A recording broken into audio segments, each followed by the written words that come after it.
Picture yourself tending to noble steeds in the Reach's most magnificent castle, where roses bloom eternal and horses prance with more dignity than most lords. Welcome to whispered sleep sagas, where starlit tales unravel into dreams. Dim the lights, nestle into your cozier spot, exhale your cares, sink into softness, and let tonight's story, gentler than a hobbit's nap, carry you to sleep's cozy embrace.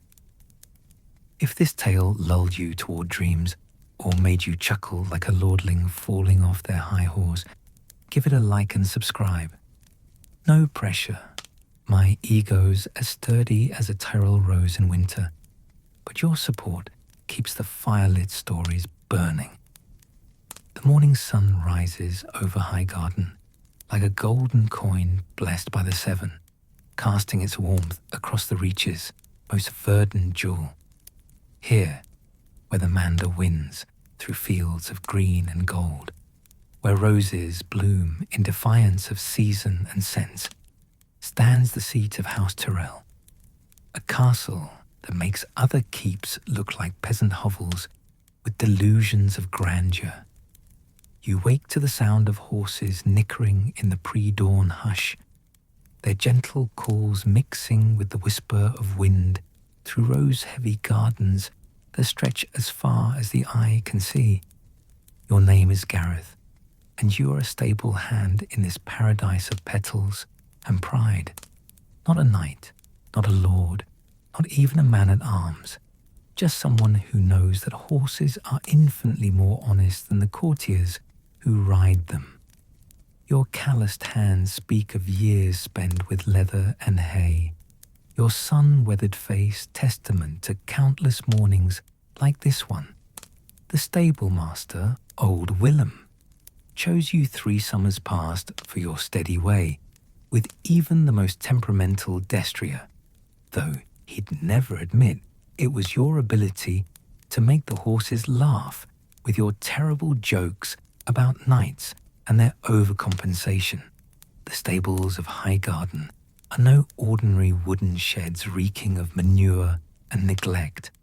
These are structures of honey-coloured stone, with carved roses adorning every beam, their petals seeming to flutter in the lamplight.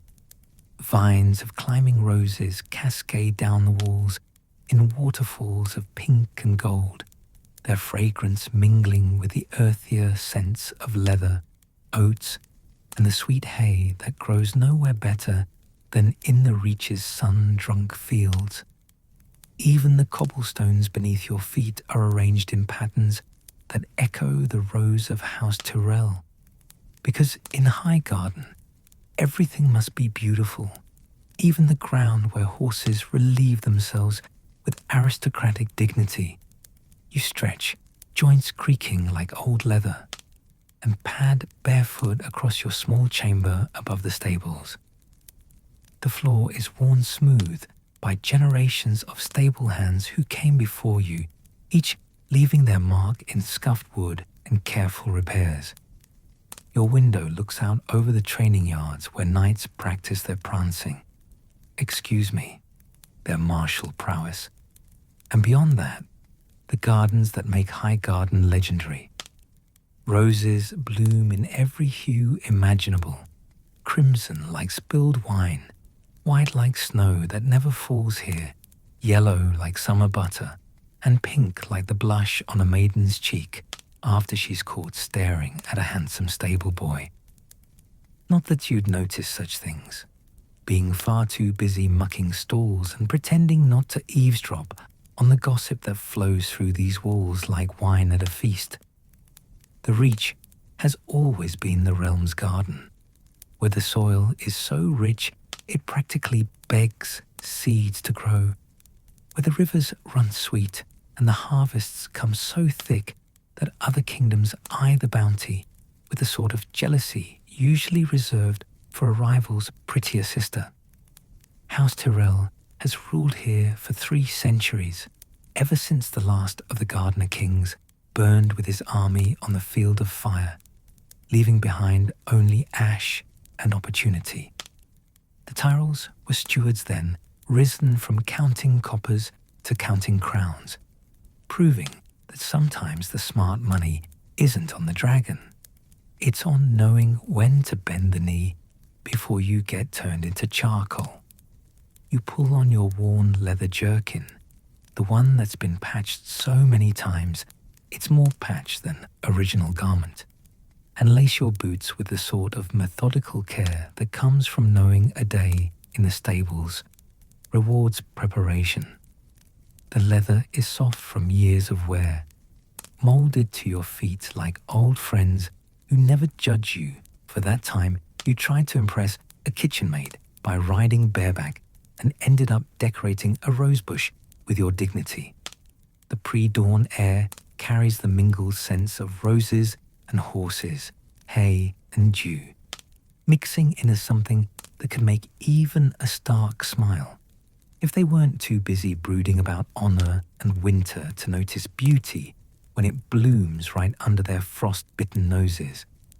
The stables are already stirring with the soft sounds of horses waking, the gentle stamp of hooves, the rustle of straw, the occasional snort that somehow manages to sound indignant, as if these pampered beasts are offended by the very concept of mourning. You make your way down the narrow star, before you like a cathedral dedicated to the worship of well-bred horseflesh.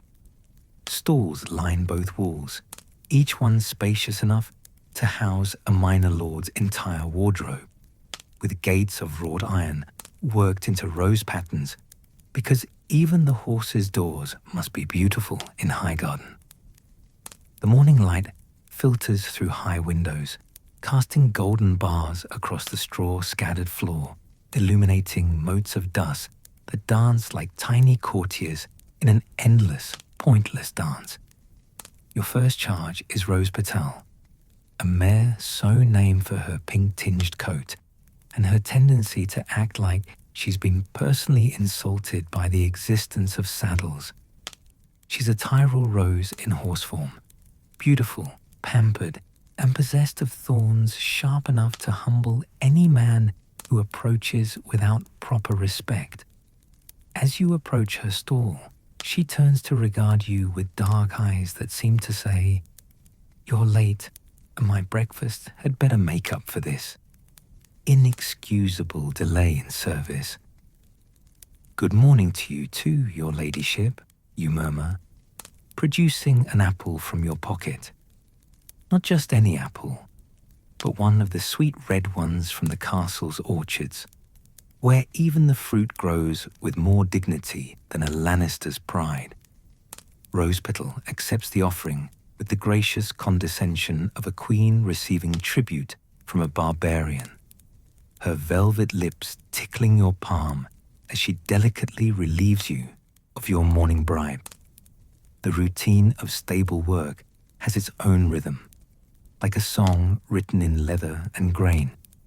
You begin with hay, forking fresh golden stalks into each stall while the horses watch with the sort of critical attention usually reserved for judging tourneys. The hay of the Reach is legendary, sweet, thick, and rich enough to make horses from other kingdoms weep with envy. It grows in fields that stretch to the horizon, tended by small folk who know that their prosperity flows from the same soil that feeds these noble beasts. Each horse has its own personality, its own demands, its own way of making your life interesting.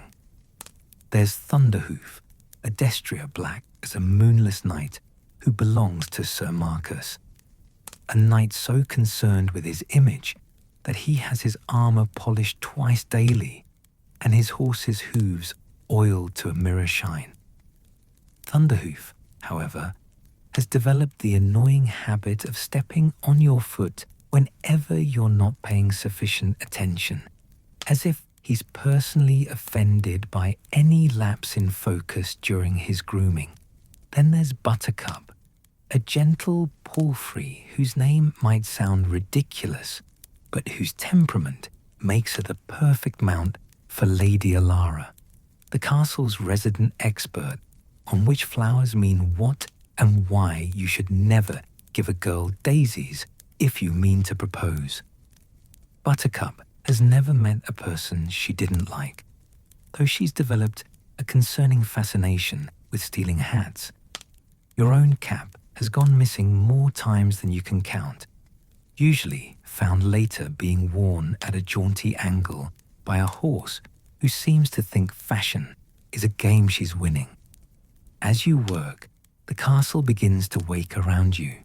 The kitchen maids start their fires, sending wisps of smoke curling up from chimneys decorated with, you guessed it, carved roses.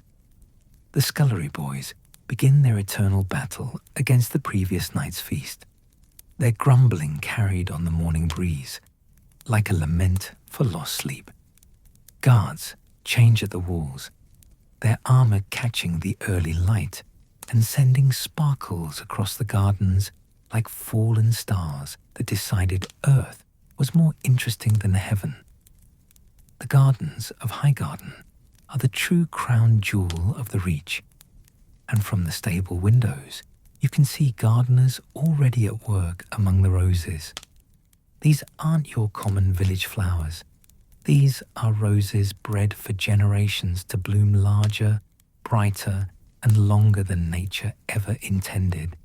The gardeners move among them like priests, tending sacred flames, each bloom a prayer to beauty that somehow got answered. There are roses here that bloom in winter, roses that change color with the seasons, roses that smell like honey or wine, or the dreams of lovesick poets. Your work takes you next to the water troughs, where you discover that overnight someone, probably Buttercup, given her history of mischief, has managed to deposit a collection of small stones in the water. Each one is perfectly round and smooth, as if selected by an artist who believes even horse water should be aesthetically pleasing. You fish them out one by one, wondering not for the first time if the horses of Highgarden have been breathing too much rose-scented air and have developed illusions of grandeur to match their surroundings. The castle's hierarchy plays out in miniature in the stables. There's old Willem, the stablemaster, whose word is law in this domain of leather and horsehair. He served House Tyrell for 40 years, to 3 lords and more political storms than a man should have to weather while trying to keep horses fed and happy. Below him are the senior grooms like yourself, trusted with the care of the nobles' mounts. Below you are the younger lads who muck stalls and dream of the day they might be trusted with something more valuable than manure. And below them are the stable cats, who acknowledge no authority save their own, and somehow manage to keep the entire operation running by the simple expedient of catching mice and looking judgmental when humans fail to meet their standards. You're refilling Thunderhoof's water when you hear the approach of hoofbeats on the cobblestones outside. Sir Marcus has returned from his dawn ride, no doubt having spent the morning terrorizing some poor merchant's son in the training yard while claiming it builds character. Thunderhoof's ears perk up at the sound of his rider's approach, and you swear the horse's chest puffs out with pride.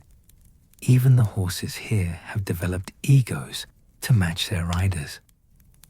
Sir Marcus dismounts with the fluid grace of a man who's never doubted his own magnificence, his golden hair catching the morning light in a way that would make bards weep and rival knights consider switching to a different profession.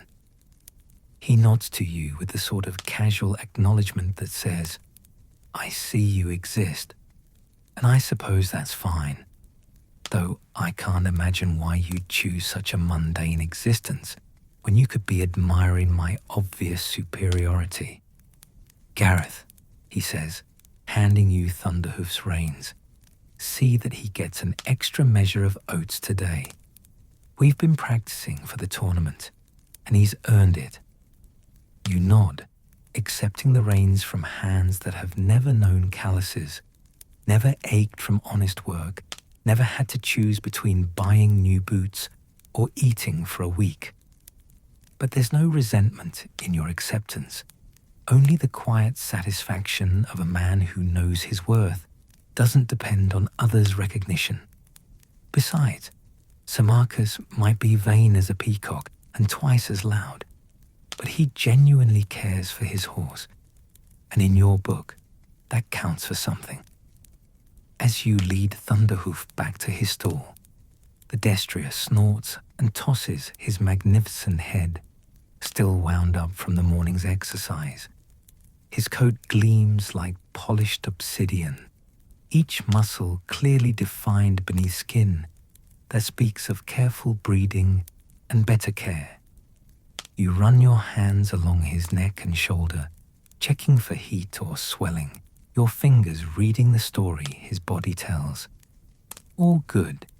Sir Marcus might be a preening fool, but he's not reckless with his mount. The morning sun climbs higher, and with it comes the daily parade of castle life.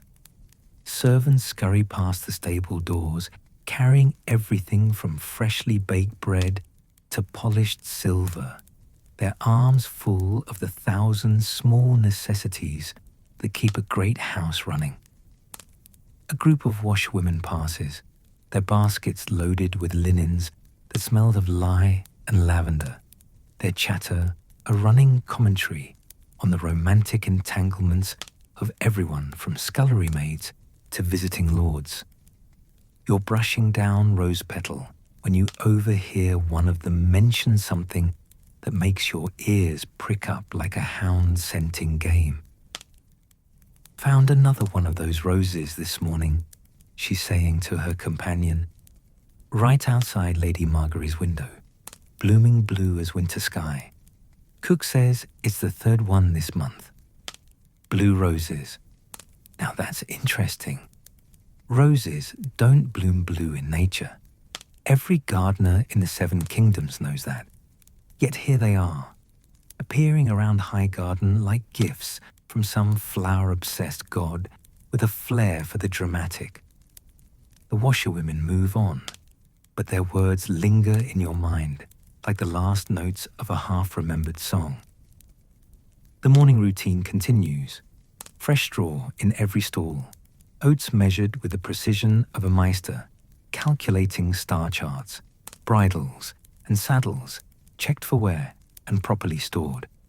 Each task flows into the next with the smooth rhythm of long practice. Your hands work almost independently of your mind, leaving you free to observe the small dramas that play out around you. A kitchen cat stalks through the stable, tail twitching as it hunts mice with the focused intensity of a knight pursuing glory. One of the younger stable boys, timid, barely 14, and still convinced he'll somehow become a knight despite being born to a blacksmith, struggles with a bucket that's nearly as big as he is. You take pity on him and help carry the water, earning a grateful grin that reminds you why you actually enjoy this work despite its humble status. Gareth, Timid says, as you help him pour the water into a mare's trough. Have you ever heard of magical roses? Ones that can show you the future, or grant wishes, or, I don't know, make a lady fall in love with you. You pause in your pouring, remembering the washerwomen's chatter about blue roses. Where do you hear such a thing? The boy's cheeks flush pink as roses themselves. There's this girl in the kitchen, see? And she mentioned hearing stories from her grandmother about a secret garden somewhere in Highgarden where special roses grow. Roses that bloom in impossible colors and have properties. Ah, young love, it makes fools of us all. Though at Timid's age, the foolishness comes with extra enthusiasm and significantly less wisdom. And you thought you might find these magical roses and solve all your romantic problems. Well, maybe. He looks so hopeful that you don't have the heart to crush his dreams immediately. Tell you what, you say instead. Help me finish the morning rounds, and I'll tell you what I know about the gardens of Highgarden. But don't get your hopes up too high. Magic has a way of being more complicated than it first appears. The rest of the morning passes in a comfortable routine. Horses are groomed, fed, and settled. Tack is cleaned and stored. The stable cats conduct their ongoing war against rodents with the sort of strategic brilliance that would make military commanders weep with envy. And through it all, the castle of Highgarden hums with activity like a beehive drunk on nectar and convinced it can rule the world. By the time the sun reaches its zenith, painting the rose gardens in shades of gold and crimson, you've finished the essential tasks and earned a brief respite. This is when you usually take your midday meal, a simple affair of bread, cheese, and whatever fruit you can pilfer from the orchards without old Willem noticing. Today, however, you find yourself thinking about Timid's question and the washerwomen's gossip about blue roses. The gardens of Highgarden are vast, stretching in every direction from the castle's walls like a living tapestry woven from every flower known to bloom in Westeros. There are formal gardens where lords and ladies stroll while pretending to enjoy poetry that would make a septon weep for different reasons. Hedge mazes where young lovers lose themselves on purpose, and quiet groves where one might sit and contemplate the sort of philosophical questions that seem important when you're surrounded by beauty and have nothing more pressing to worry about than whether your horse prefers oats or barley. But there are also corners of the garden that most people never see, places where the gardeners work their strangest magic, where roses bloom in defiance of season and sense. You've heard whispers over the years, servants' gossip passed from kitchen maid to stable boy to laundress, stories that grow in the telling until truth and legend become as intertwined as climbing roses on a trellis. After your simple meal, you decide to take a walk through the gardens. Not hunting for magic, you tell yourself, just enjoying the beauty of a perfect day in the Reach. The paths wind between beds of roses, so perfectly maintained, they look like illustrations from a Meister's book on the art of gardening. Each bloom is pristine, each leaf unmarked by blight or bug, each stem straight and proud as a knight's lance. You pass gardeners at work, their hands stained green with plant juices, their faces content with the sort of satisfaction that comes from making beautiful things grow. They nod as you pass, recognizing you as one of the castle's own, even if your domain is hooves and hay rather than petals and soil. One of them, an elderly woman whose name you've never learned, but whose roses always seem to bloom the brightest, pauses in her weeding to offer you a small pink bud. For luck, she says with a smile that suggests she knows secrets worth keeping. Roses from Highgarden bring good fortune to those who treat them with respect. You accept the flower with a bow that would make a courtier proud, tucking it into your jerkin, where its fragrance mingles with the honest scents of leather and honest work. The old woman returns to her weeding, but not before shooting you a look that suggests she knows exactly what you're really doing wandering the gardens in the middle of a workday. the deeper you venture into the gardens, the more wild they become. Oh, they are still maintained with the obsessive care that makes Highgarden famous. But here the roses grow in more natural patterns, allowed to sprawl and climb and spread as their nature dictates, rather than being forced into the rigid formations favored in the formal beds. Here you find climbing roses that have conquered entire trees, turning ancient oaks into towers of bloom that seem to scrape the very sky with their petals. And here, in a quiet grove where the path splits three ways and ancient weirwoods stand sentinel among the roses, you find something that makes you stop and stare. A single rosebush, unremarkable except for one detail. Its blooms are the deep, impossible blue of a winter sky at twilight. Not painted, not dyed, but naturally blue, as if the flower had absorbed piece of heaven and decided to wear it as proudly as any lord wears his colours. You approach carefully, half expecting the bush to vanish like morning mist or reveal itself as some elaborate jest. But the roses remain stubbornly real, their petals soft as silk beneath your fingers, their fragrance carrying hints of winter cold and something else, something that reminds you of snow falling on warm earth, of possibilities waiting just beyond the horizon. As you stand there, marveling at the impossible blooms, you hear footsteps on the path behind you. You turn to find Lady Alara approaching, her usual escort of giggling maidens replaced today by a more serious air. She's beautiful in the way that only comes from generations of careful breeding and better nutrition. Her golden hair perfect, even in the garden breeze. Her green dress the exact shade of new leaves kissed by morning dew. "Admiring the roses, are you?" she asks, and there's something in her tone that suggests she knows these particular blooms are more than they appear. "They're unusual," you say, which might be the understatement of the century. Lady Alara laughs, the sound like silver bells that somehow don't make you want to gag, despite the obvious poetry of the comparison. "That's one word for them. Tell me, Gareth. Yes, I know your name. I make it a point to know the names of people who care for our horses as well as you do. What do you think makes them blue?" It's a test, you realize, but of what? You're not entirely sure. Magic.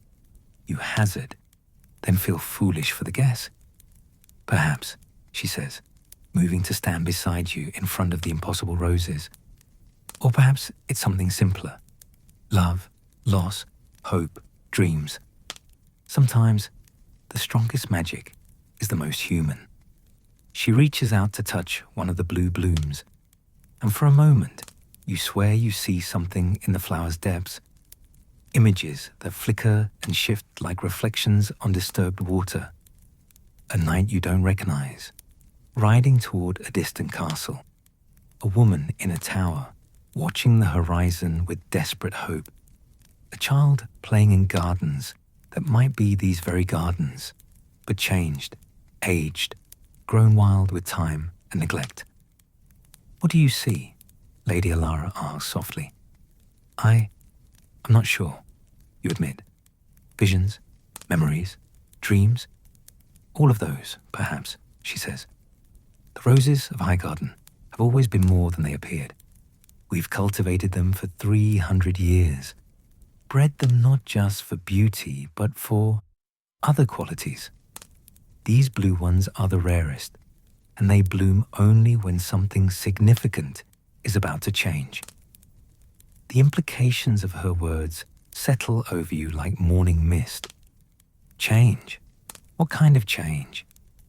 But Lady Alara is already stepping back from the roses, her moment of unusual candor apparently ended. "That remains to be seen," she says with a smile that's part mystery and part warning. "But I suspect you'll find out soon enough. After all, the roses chose to bloom today, and they chose to let you find them.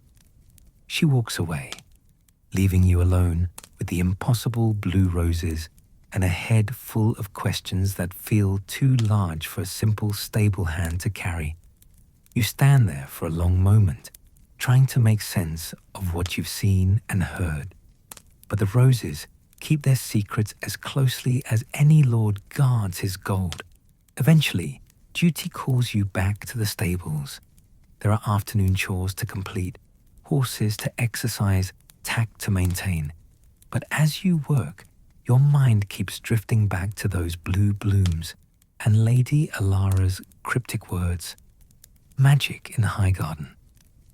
It seems impossible, yet the evidence is blooming in living colour, where anyone brave enough to venture into the deeper gardens can see it. The afternoon passes in its usual rhythm.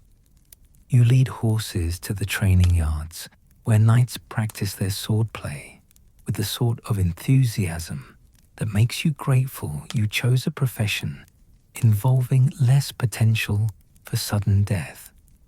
You mend a bridle that somehow got tangled in a way that defies both physics and common sense. Probably Buttercup's work, given her talent for creating chaos while looking innocent. You help Timid clean stalls while regaling him with heavily edited versions of the morning's adventures, carefully omitting any mention of blue roses or mysterious ladies with cryptic warnings.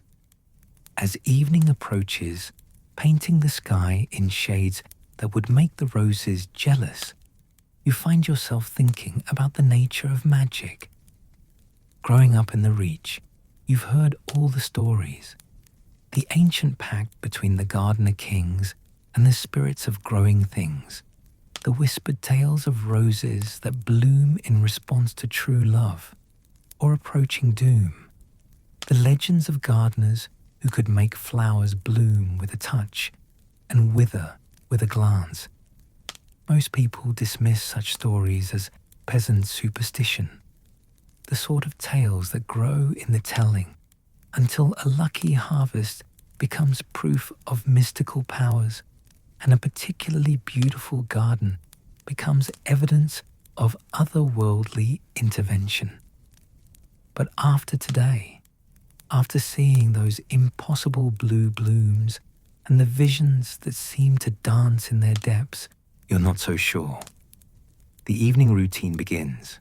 Horses brought in from pasture, stalls cleaned one final time, hay distributed with the precision of a master measuring medicines. The castle settles into its nighttime rhythm, servants hurrying to complete final tasks before seeking their beds, guards taking their positions on the walls, nobles retiring to chambers where they'll no doubt discuss the day's events over wine that costs more than most people see in a year. You're finishing the last of your duties when old Willem approaches, his weathered face thoughtful in the lamplight. He's been unusually quiet today, you realize. Normally, he has opinions about everything from the weather to the political situation in King's Landing, delivered with the authority of a man who's seen lords rise and fall like wheat before the scythe. Heard you took a walk in the gardens today, he says without preamble. News travels fast in a castle. Faster still when that news involves stable hands wandering where they don't usually go. I, you say, not bothering to deny it. Seemed like a fine day for it. Willem nods slowly, his pale eyes studying your face with the sort of attention usually reserved for examining potentially lame horses. See anything interesting? The question hangs in the air between you like morning mist, loaded with implications you're not sure you understand. You consider your answer carefully, weighing discretion against curiosity, caution against the growing certainty that old Willem knows more than he typically lets on. Blue roses, you say, finally, blooming where roses shouldn't bloom blue. Something flickers across Willem's weathered features, satisfaction, perhaps, or maybe relief. Aye, he says, they do that from time to time. The old blood remembers, even when the new blood forgets. Old blood. Willem glances around the stable, ensuring you're alone before leaning closer. When he speaks, his voice carries the weight of secrets carefully kept. The Tyrells weren't always the rulers here, boy. Before them came the Gardener kings, and before them came others. Folk who understood that growing things have their own kind of magic, their own ways of speaking to those who know how to listen. You feel a chill despite the evening's warmth, as if winter had brushed against your spine with ghostly fingers. Are you saying the roses are, what, enchanted? I'm saying, Willem replies carefully, that the roses of Highgarden have always been more than they appear. Some bloom in response to love, others to loss. Some show visions of what was, others hints of what might be. And some... He pauses, his gaze drifting towards the stable doors and the gardens beyond. Some bloom blue when great changes are coming to the reach. The implications settle over you like a heavy cloak. What kind of changes? But Willem is already stepping back. His moment of unusual openness apparently ended. That's not for the likes of us to know, he says, though his tone suggests he has his suspicions. Our job is to tend the horses and keep our ears open. The roses will bloom as they will, and we'll deal with whatever comes after. He walks away, leaving you alone with your thoughts and a growing certainty that your simple life as a stable hand is about to become significantly more complicated. You finish your evening tasks in contemplative silence, your mind churning over blue roses and ancient magic, over Lady Alara's cryptic words and Willem's careful warnings. The night is soft and warm, filled with the mingled scents of roses and hay, leather and horse, all the familiar smells that have become the backdrop of your life. The stable cats emerge from their hiding places to begin their nocturnal hunts, padding silently between the stalls, like furry ghosts with their own mysterious agenda. The horses settle into comfortable rest, occasional soft sounds marking their presence, the rustle of straw, the gentle stamp of a hoof, the quiet sigh of large animals, content in their comfortable captivity. You make your final rounds, checking water troughs and hay nets, ensuring gates are properly latched and nothing seems amiss. Rose Petal nickens softly as you pass her stall, and you pause to scratch her nose, earning a gentle push of her head against your hand. For all her airs and graces, she's developed a fondness for you over the years, or at least for the apples you consistently provide. What do you think, girl? You murmur to the mare. Do horses dream of blue roses? She regards you with dark eyes that seem almost knowing, then returns to her hay with a sort of dignified dismissal that suggests your philosophical questions are less important than dinner. Fair enough. You've always found horses to be excellent judges of priorities. The castle settles deeper into the night around you. Lights flicker in windows as candles are lit and eventually extinguished. The sounds of human activity fade to the occasional call of a guard on the walls or the distant clatter of late dishes being cleaned in the kitchens. The night belongs to different creatures now. The cats with their eternal war against mice, the owls that hunt from the ancient trees scattered throughout the gardens, the bats that dance their aerial ballet above the rose beds. You climb the narrow stairs to your simple chamber, each step accompanied by the familiar creak of worn wood. Your room is small but comfortable, furnished with the basics: a narrow bed, a chest for your few belongings, a wash basin, and a window that looks out over the gardens. By day, that window frames a view of incomparable beauty. By night, it shows a landscape transformed by moonlight into something that might be the setting for ancient tales of magic and wonder. As you prepare for sleep, you find your gaze drawn again and again to that window, to the gardens beyond where blue roses bloom in defiance of nature and logic.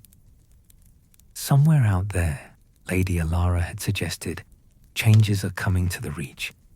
But what kind of changes? And what role, if any, might a simple Stablehand play in whatever drama is about to unfold? Sleep, when it finally comes, brings dreams of roses and horses, of ancient gardens where impossible flowers bloom eternal, of visions that dance in petals like memories made manifest. You dream of knights riding toward distant castles, of ladies watching from high towers, of children playing in gardens that exist only in imagination, or perhaps in some distant future where the present is nothing but history. Morning arrives, as it always does in Highgarden, with the gentle call of horses and the whisper of wind through rose-heavy gardens. But today feels different somehow, charged with possibility, in a way that makes the very air seem to sparkle with potential. You dress and descend to the stables with the same routine you followed for years, yet everything seems subtly changed, as if the world has shifted slightly on its axis while you slept. The horses seem to sense it too. They're more alert than usual, ears pricked forward as if listening to sounds you can't hear, nostrils flaring as if scenting changes on the wind that your merely human nose can't detect. Even Rose Petal, usually interested in nothing beyond her next meal, seems unusually aware of her surroundings. You begin your morning tasks with practiced efficiency, but your mind keeps drifting to yesterday's encounters, the blue roses, Lady Alara's cryptic warnings, Willem's talk of old blood and ancient magic.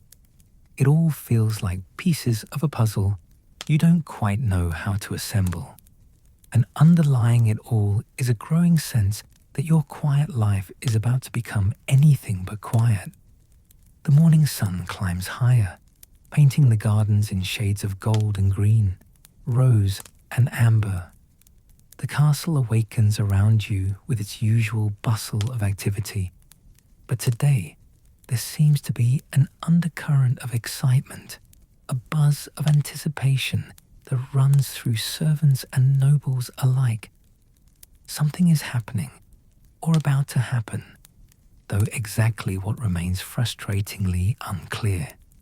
You're grooming Thunderhoof when young Timid appears at your elbow, practically vibrating with excitement.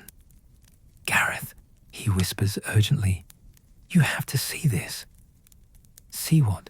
you ask, though you suspect you already know the answer. "More blue roses," he says, his eyes wide with wonder. They appeared overnight all through the gardens, dozens of them, maybe hundreds, and they're all blooming at once like they're trying to tell us something. You set down your brush and follow Timid outside, though part of you already knows what you're going to find. The gardens of Highgarden have transformed overnight into something that seems to exist halfway between reality and dream. Blue roses bloom everywhere you look, their impossible petals catching the morning light and throwing it back in shades that have no names. They cascade down walls, climb ancient trees, carpet entire beds in azure splendor that makes the eye water with its beauty, And in each bloom, if you look closely enough, you can see those same flickering visions you witnessed yesterday. Knights and ladies, castles and kingdoms, moments of joy and sorrow captured in living color and dancing light. The roses have become windows into what? The past, the future, the realm of dreams made manifest. By the 7, you breathe, and for once the oath doesn't feel like empty words, but a genuine prayer to whatever powers might be listening. Lady Alara appears beside you as if conjured from the morning mist, her usual composure replaced by something approaching awe. "It's beginning," she says simply. "What's beginning?" you ask, though you're not sure you want to know the answer. "Change," she replies, her gaze fixed on the impossible roses. The kind of change that reshapes kingdoms and redefines the very nature of power. The roses are trying to prepare to show us glimpses of what's to come, so we might be ready when the time comes to act. Around you, the castle has come alive with activity as word of the miraculous bloom spreads. Servants gather in knots, pointing and whispering. Guards abandon their posts to gawk at flowers that shouldn't exist. Even the nobles emerge from their chambers to witness something that will become legend before the day is done. And through it all, the blue roses continue to bloom, their petals dancing in a breeze that carries the scent of magic and the promise of adventures yet to come. Your simple life as a stable hand is definitely over, you realize. What comes next, however, remains as mysterious as the roses themselves. The future, it seems, has begun. But for now, there are still horses to tend and stalls to clean, blue roses or no blue roses. Magic might be blooming in every corner of Highgarden, but Thunderhoof still needs his morning oats. And Rose Petal will not be denied her apple regardless of whatever cosmic forces might be reshaping the realm. You've learned over the years that the world's grand dramas often have little impact on the daily necessities of life. Horses must eat, stalls must be mucked, and stable hands must continue their work, even when impossible flowers suggest that everything they thought they knew about reality might be slightly less reliable than previously assumed. You return to the stables with Timid trailing behind, his head swiveling constantly to take in new patches of blue blooms that seem to be appearing even as you watch. The young man is practically bouncing with excitement, and you can't entirely blame him. If you were 14 and convinced that romance was the answer to all of life's problems, the sudden appearance of magical roses would probably seem like the gods finally taking an interest in your love life. "Do you think they really grant wishes?" Timid asks as you resume grooming Thunderhoof. The girl in the kitchens, Mira, her name is, she said her grandmother told stories about roses that could make dreams come true. Dreams have a way of coming true on their own, you say, working the brush through the destria's midnight coat, if you're willing to put in the work to make them reality. But I suspect these roses are more about showing possibilities than granting wishes. The destria snorts and stamps, apparently sharing your skepticism about magical solutions to life's problems. Or possibly he's just impatient for breakfast. With horses, it's often difficult to tell the difference between philosophical disagreement and basic appetite. The morning routine continues, though with frequent interruptions, as servants, guards, and even minor nobles stop by the stables to peer out at the transformed gardens. The blue roses have become the day's primary topic of conversation, pushing aside even the usual gossip about who's courting whom and which knight made a fool of himself in yesterday's training. Magic, it seems, trumps romance when it comes to castle entertainment. Old Willem appears as you're measuring oats, his weathered face showing none of the surprise that marks everyone else's expressions. If anything, he looks almost relieved, like a man who's been waiting for expected news and finally received it. Thought they might bloom like this eventually, he says, nodding toward the gardens where blue roses continue their impossible display. Been building up to it for months, really. Little signs here and there, roses blooming out of season, colours a bit more vivid than they ought to be, horses acting restless for no good reason. The horses knew, you ask, glancing around the stable, where the animals do indeed seem more alert than usual. Animals often know things before people do, Willem says with a shrug. They don't cloud their understanding with complicated thoughts about what's possible and what isn't. When magic stirs, they feel it in their bones.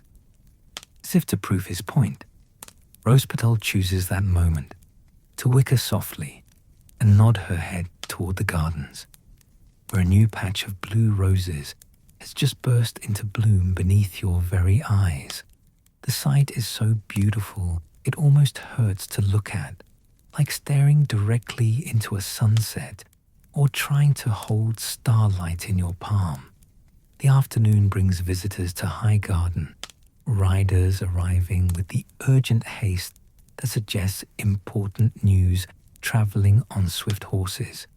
You watch from the stable yard as a party of knights approaches the main gates, their banners displaying the colours of various reach houses. Word of the blue roses has spread beyond the castle walls, it seems, drawing the curious and the concerned from across the realm's most fertile kingdom. Among the arriving riders, you spot the distinctive green and gold of House Hightower, the twin towers of Old Town proud on their silk banners. There's the red apple of House Fossaway, the caltrops of House Oakhart, and several others you recognize from your years of watching the nobles, comings and goings. Whatever's happening with the roses, it's apparently significant enough to warrant high-level attention from the Reach's most important families. Big doings, Willem mutters, appearing beside you with the sort of timing that suggests he's been watching the arrivals as closely as you have. Haven't seen this many lords gathered at Highgarden since the last time someone thought about marrying into House Tyrell. The thought of marriage brings your mind back to young Timid and his romantic hopes. You find the boy helping exercise some of the younger horses in the small paddock behind the stables, his attention split between his duties and the magical roses blooming all around the enclosure. The flowers seem to be responding to something, emotion perhaps, or simple proximity to young hearts full of hope and dreams. Still thinking about that kitchen maid? You ask as you join him in the paddock. Timid's cheeks flush the exact colour of the regular roses that bloom alongside their impossible blue cousins. Her name's Mira, he says, as if the name itself is magical. She's wonderful, Gareth. Kind to everyone, even the scullery boys who track mud through her clean kitchen. And she laughs at my jokes, even the terrible ones. That's a promising sign, you admit. A woman who'll laugh at terrible jokes is either genuinely fond of you or possessed of remarkable patience. Either quality speaks well of her character. The young palfrey you're working with, a spirited mare named Dewdrop, who belongs to one of the visiting ladies, chooses that moment to demonstrate why her breed is prized for intelligence. She stops beside a patch of blue roses and delicately sniffs at the blooms, then turns to regard Timid with what you swear is a knowing look. Even the horses think I should talk to her, Timid says with a laugh. Horses are excellent judges of character, you reply.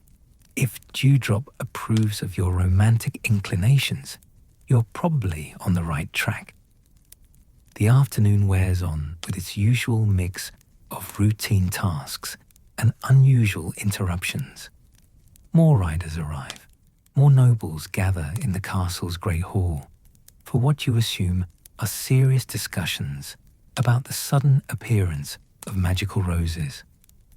The servants' gossip network, always reliable for the important details that nobles think are beneath their notice, reports heated debates about whether the flowers are a blessing or a warning, a sign of good fortune or approaching doom.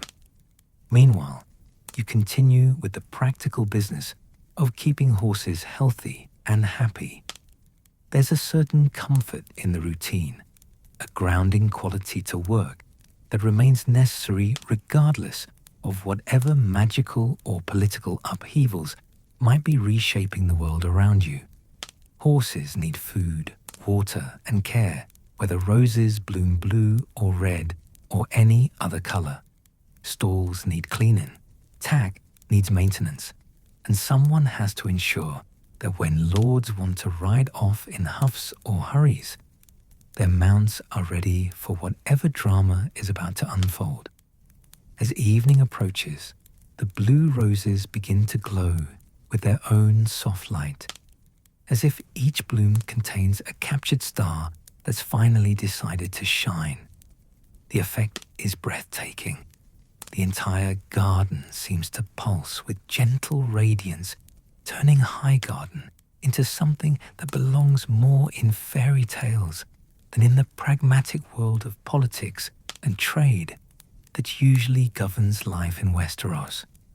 You're finishing the evening feeding when Lady Alara appears again, this time accompanied by an elderly man you don't recognize. He's tall and lean, with the sort of ageless quality that might put his age anywhere between 50 and 70, and his eyes hold the deep thoughtfulness of someone who spent a lifetime studying mysteries that most people prefer to ignore. Gareth, Lady Alara says, I'd like you to meet Meister Qyburn, recently arrived from Old Town. He's something of an expert on unusual botanical phenomena. The Maester inclines his head with the grave courtesy of a man who takes his scholarly pursuits seriously. Lady Alara tells me you've had some interesting encounters with our flowering friends, he says, his voice carrying the slight accent of someone who spent time in the free cities. I wonder if you might share your observations. Sometimes those who work closely with the land see things that escape more elevated perspectives. You glance at Lady Alara, who nods encouragingly, then decide there's little point in being coy about what half the castle has already witnessed. They show visions, you say simply. Images in the petals, like reflections in disturbed water. Scenes of people and places, some I recognize and some I don't. Master Qyburn's eyes sharpen with interest. And these visions, do they seem to depict events from the past, the present, the future? All of them, I think, you reply, remembering the flickering images you've glimpsed in the blue blooms. Or maybe time works differently for roses than it does for people. The master nods slowly, as if this confirms something he suspected. Time is more fluid than most people realize, he says. The past influences the present shapes the future, and sometimes the future reaches back to leave its mark on what came before. These roses seem to exist at the intersection of all three, showing us glimpses of the great pattern that connects every moment to every other moment. It's a profound thought, and one that makes your simple Stablehand's brain feel slightly overworked. You're more comfortable with the straightforward logic of horses. They're hungry, so you feed them. They're dirty, so you groom them. They need exercise, so you turn them out in the paddocks. But roses that exist outside normal time and show visions of possible futures, that's the sort of complexity that makes you grateful for your uncomplicated life. Except you realize your life is no longer particularly uncomplicated. Not when blue roses are blooming throughout Highgarden and learned meisters are asking your opinion about the nature of time and magic. Somehow, without quite meaning to, you've become part of something larger than yourself, caught up in events that will probably be remembered long after your bones have returned to the earth that grows such impossible flowers. The evening meal is served in the great hall, more ceremony than usual, befitting the gathering of so many important lords and ladies. As a Stablehand, you naturally don't join such elevated company, but the servants' hall buzzes with second-hand accounts of the discussions taking place at the high table. The blue roses, it seems, are being interpreted in various ways depending on who's doing the interpreting.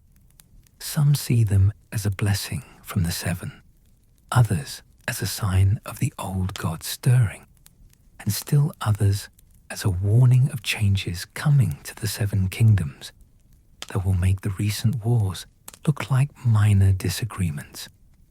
You take your simple meal of bread, cheese, and ale while listening to the chatter around you. Kitchen maids report that the roses' glow can be seen from every window in the castle. Guards mention that the flowers seem to pulse in rhythm with something.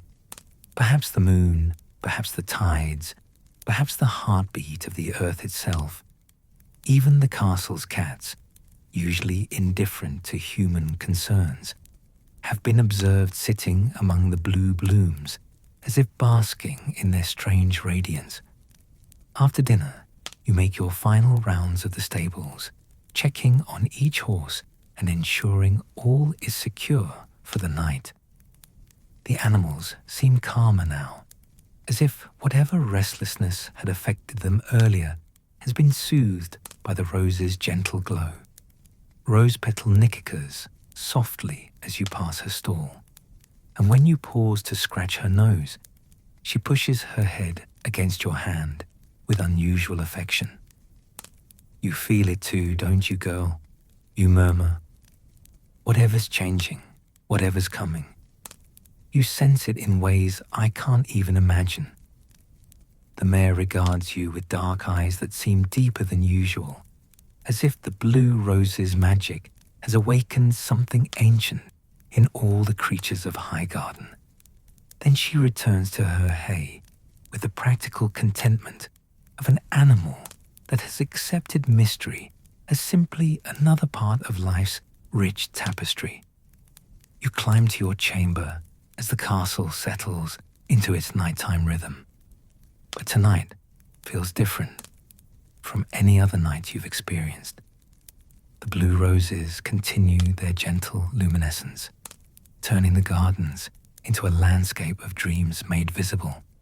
From your window, you can see nobles and servants alike walking the illuminated paths, drawn by beauty that transcends the ordinary boundaries of class and station. Sleep comes slowly, filled with dreams of roses and visions, of changes that ripple outward like stones dropped in still water. You dream of knights riding toward uncertain destinies, of ladies watching from high towers as their worlds transform around them, of Stablehands who discover that even the humblest life can become part of the greatest stories ever told. And in your dreams, the blue roses bloom eternal, their petals holding all the moments that ever were or ever could be, their fragrance carrying the promise that magic, once awakened, never truly sleeps again.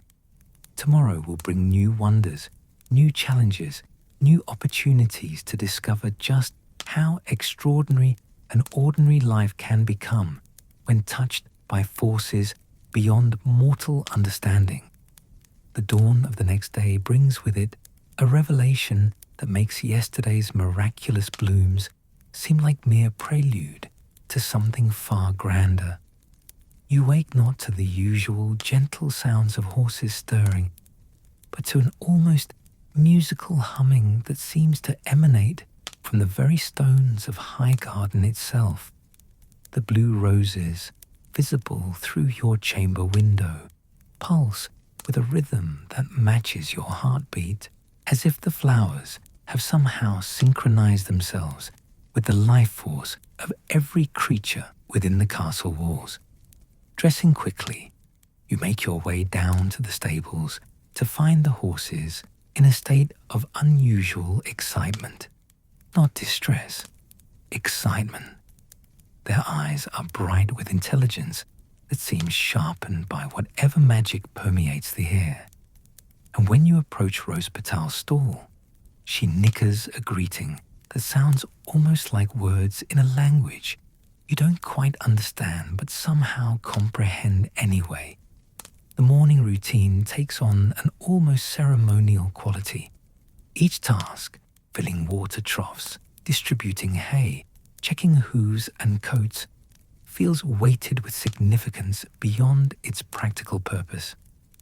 The horses seem to understand this too, standing with unusual patience and dignity as you work, as if they're participants in some ancient ritual rather than simply domestic animals being tended by their keeper.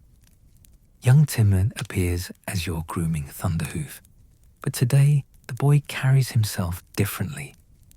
Gone is the nervous energy of youth unsure of its place in the world. Instead, he moves with quiet confidence, as if the night spent among magical roses has helped him discover something important about himself. I spoke with Mira, he says simply, taking up a brush to help with the destria's other side. Not about love or romance or any of that foolishness, just spoke with her, really spoke, like she was a person worth knowing, rather than just a dream worth chasing. And, you prompt, though his tone already suggests the conversation went well. She's brilliant, he says with genuine admiration. Did you know she can read? Not just kitchen tallies, but actual books. She's been teaching herself from the Meister's discarded texts, learning about herbs and healing, about the old ways of preserving food and preparing medicines. She wants to be more than just a kitchen maid. She wants to be someone who helps people. The revelation doesn't surprise you as much as it might have yesterday. There's something about the blue rose's presence that seems to peel away pretense and reveal the truth that lies beneath surface appearances. Timid has discovered that his infatuation was based on fantasy, but his genuine affection is rooted in reality, far more substantial than any daydream. Sounds like the roses showed you something important, you observe, working the brush through Thunderhoof's gleaming coat. They did, Timid agrees. Not visions in the petals, but clarity, I suppose. The ability to see past what I thought I wanted to what actually matters. The morning progresses with continued interruptions as word of Highgarden's transformation spreads throughout the Reach. Ravens arrive bearing messages from lords both curious and concerned, while riders continue to appear at the gates seeking audience with House Tyrell. The blue roses have become more than a local phenomenon. They're drawing attention from across the Seven Kingdoms, And some of that attention carries undertones of worry rather than wonder. Meister Kyburn appears again as you are leading horses to the training yards, this time accompanied by Lady Alara, and several other nobles' expressions suggest they've spent the night in serious discussion about the rose's implications.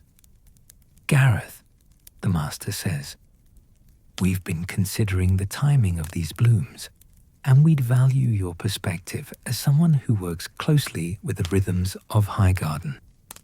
Have you noticed any patterns in when the roses appear or how they behave?" You pause, thinking back over the past few days. "They seem to respond to emotion," you say slowly. "Not just any emotion, but the kind that comes from honest feeling rather than pretense. And they appear most frequently in places where people are genuine, I suppose, real in their intentions rather than playing roles." Lady Alara nods thoughtfully. "That matches our observations. The roses seem to favor truth over falsehood, authenticity over artifice. They're not just magical, they're discriminating." Which raises interesting questions, Meister Kyburn adds, about what they're preparing us for.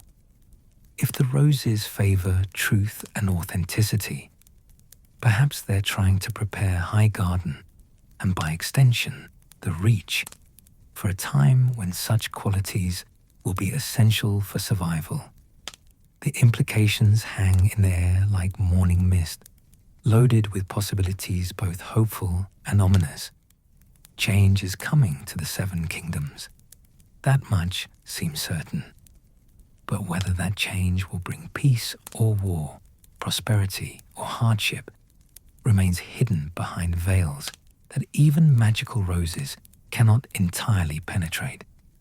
The afternoon brings news that makes the rose's appearance seem even more significant. A raven arrives from King's Landing bearing word that similar magical phenomena have been reported throughout the realm. Not blue roses specifically, but other signs of ancient powers stirring. The Riverlands speak of trees that sing at dawn. The north reports wolves that seem to understand human speech. And even the Iron Islands whisper of sea storms that form perfect spirals around their rocky shores. Magic is returning to Westeros, it seems, and Highgarden's blue roses are simply the most beautiful manifestation of forces that run deeper than politics or war, older than any dynasty currently sitting on any throne. As evening falls and the roses begin their nightly luminescence, you find yourself once again in the gardens, drawn by beauty that has become as necessary as breathing. Other castle folk wander the illuminated paths, nobles and servants alike, united by wonder that transcends the usual boundaries of rank and station. The roses have become a gathering place where differences of birth and breeding matter less than shared appreciation for something genuinely miraculous. You pause beside the original blue rose bush, the one where this all began, and study the visions that dance within its petals. Tonight they seem clearer, more focused, showing scenes that feel less like possibilities and more like prophecies. You see Highgarden as it might be in years to come, still beautiful, still prosperous, but changed in ways both subtle and profound. Gardens that extend beyond the current walls, roses that bloom in colors that don't yet exist, people working together with a harmony that speaks of lessons learned through trial and transformation. "Beautiful, isn't it?" a voice says beside you, and you turn to find Lady Alara approaching with her usual grace. The future they're showing us. Difficult in places, certainly, but ultimately hopeful. You can see it too, you ask. We all can, if we look with the right kind of seeing, she replies. The roses aren't showing us what will definitely happen, but what could happen if we choose wisely when the time comes to choose. The thought is both comforting and daunting. The future is not fixed, these visions suggest, but malleable, shaped by the decisions of people both great and small. Even a stable hand might play a role in determining which possibilities become reality. The night deepens around you, filled with the soft radiance of impossible flowers and the quiet conversations of people trying to understand their place in unfolding events larger than themselves. Tomorrow will bring new developments, new challenges, new opportunities to discover just how much one person can matter when the world itself is changing. For now, though, there is peace in the garden of blue roses and the certain knowledge that whatever comes next, it will be faced by people who have learned to see past surface appearances to the truth that lies beneath. The roses have taught Highgarden that lesson, and in doing so, they may have given the Reach the tools it needs to navigate whatever storms lie ahead. The future blooms eternal in shades of blue hope and dreams, and the endless possibility that tomorrow might be better than today if we have the courage to make it so. The threads are tied, the dies sealed, and the last echo of laughter fades through stone corridors. If tonight's tale softened your thoughts or made you grin at the memory of a lion with lopsided eyes, go ahead and like or subscribe. No pressure. My spirit's sturdier than a Lannister banquet chair. Until we meet again, may your dreams be rich, your sleep unbroken, and your stories forever golden.